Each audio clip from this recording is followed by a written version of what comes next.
guys, it's me, Crystal, and today I'm going to show you how to make this wrapped tassel keychain.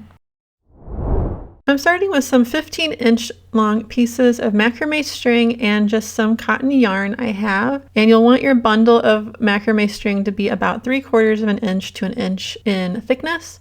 You're going to start wrapping about 5 inches from the left on your macrame cords.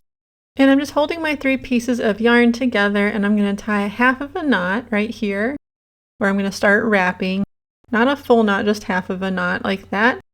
And then what I'm going to do is just wrap over all the other pieces with the first color, and then we'll just switch colors when we need to. So to start, I'm wrapping around and making sure I'm covering up our little starting knot first. So I'm kind of wrapping backwards before I start wrapping in the direction that we need to go.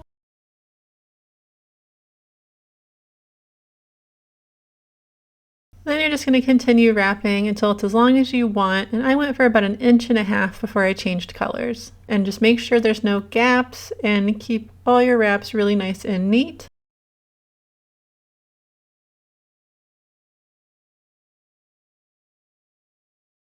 I'm trying not to wrap over top of the yarn so it's not crossed. I'm trying to keep this one nice smooth layer.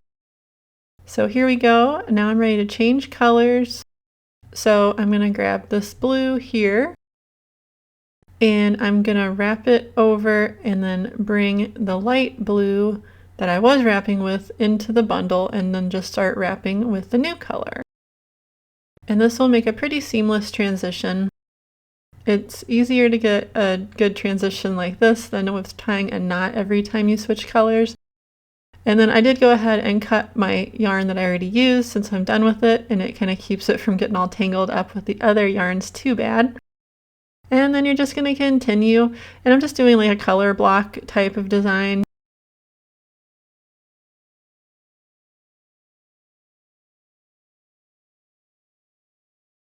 So once you're happy with how far you wrapped, I went ahead and just cut this end, and then I grabbed my next color, and then I'm wrapping it over. I'm bringing those 2 ends that I already wrapped with in front like that, and then wrapping around it all.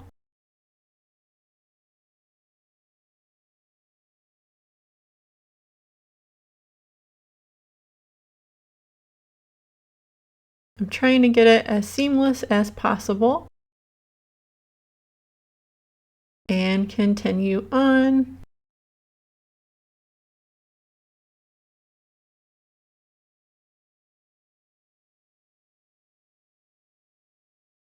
Once your wrapped section is as long as you want, it's time to start the last section. So first we're going to cut this yarn and just tie a knot around it. So just make a loop. I just put my finger and wrapped it around everything, including my finger, and then brought the end through that loop. And this will just keep it from coming unraveled while we finish off our keychain. And my wrapped section was about 5.5 inches long. So any length around there will be good. There we go. And we're gonna hold it together like this and wrap around. First, make sure you put your keychain loop through. I have actually done this and forgotten to do this part, which is very disappointing whenever you get it done. So go ahead and thread that all the way onto the middle of your keychain. And there you go. And then you're going to hold the 2 ends together, make sure the wrapped ends are matched up. And I just kind of flatten it out so they're pretty flat there. And then you're going to take your last color, and we're going to make a wrapping knot. I'm making a U shape there with my yarn and then wrapping around. And there's a loop down at the bottom, and the short end is sticking up at the top there. And you're going to make a bunch of wraps. You're just going to wrap it until it's as long as you want. I wanted mine to be almost 1 inch long, maybe not quite, maybe 3/4 of an inch, but just whatever you like. Once you're happy with how long it is, go ahead and cut your yarn, leaving a little bit of a tail, and you're going to bring it down through the loop that's at the bottom. And then pull the little piece at the top to pull that loop up. And you want it to go about halfway through your wraps you just made, and that'll give you a nice secure finish. And then all you have to do is cut off the excess yarn. And if you see there where the cord was sticking up, where you could see the macrame cord, I'm pulling on it now so that it goes all the way down under the wraps we just did. I pulled all those cords, and then after I cut all the pieces of yarn, I cut including the ones underneath inside the tassel, then you're probably going to have to go and like poke your little wraps to get them all perfectly even. And if you have any ends sticking out, be sure to poke them up underneath so you don't see them.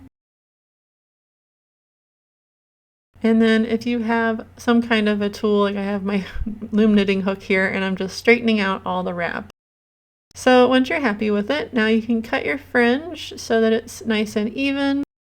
And then if you want to brush it out, which I decided to do, you can do that now.